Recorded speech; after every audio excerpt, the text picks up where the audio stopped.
दिवसाची सुरुवात अशी गरमागरम चहा आणि असा हेल्दी नाश्ता करून झाली. पिल्लूला सकाळी झोपेतनं उठवल्यावरती ती इतकी देवासारखी असते ना, की एखादं म्हणाल किती शांत बाळ आहे हे, पण ते किती शांत हे मलाच माहिती. मग तिच्यासोबत अशी मस्ती केली. मस्ती केल्यानंतर तिला छान आवरलं आणि अंघोळ झाल्यावरती मॅडममध्ये इतकी एनर्जी राहते ना, की ती खूप जोराजोरात मस्ती करते, जोराजोरात आरडाओरडा करते. पिल्लू आता 2.5 महिन्याची झाली. ती बऱ्यापैकी तिची मानही पकडायला लागली आहे. आणि खरं आहे, लहान बाळ घरात असल्यावरती ना, घराचं वातावरण अगदी गोकुळासारखं असतं. हिच्यात कसे 2-3 तास निघून जाताना कळतच नाही. आणि आता ती आवाजाला छान रिस्पॉन्स करते. जिकडे आवाज आला ना, ती तिकडे बघते. आज पिल्लूचे बाबा तिला भेटायला आले होते आणि तिने बरोबर ओळखलं की व्हिडिओ कॉलवरती असणारी व्यक्ती हीच आहे.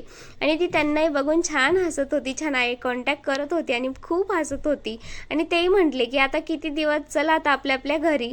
आणि हे बघून, हे ऐकून तर तिला जसं टेन्शन आलं होतं, ती छान डोक्यावर हात ठेवून झोपली होती आज.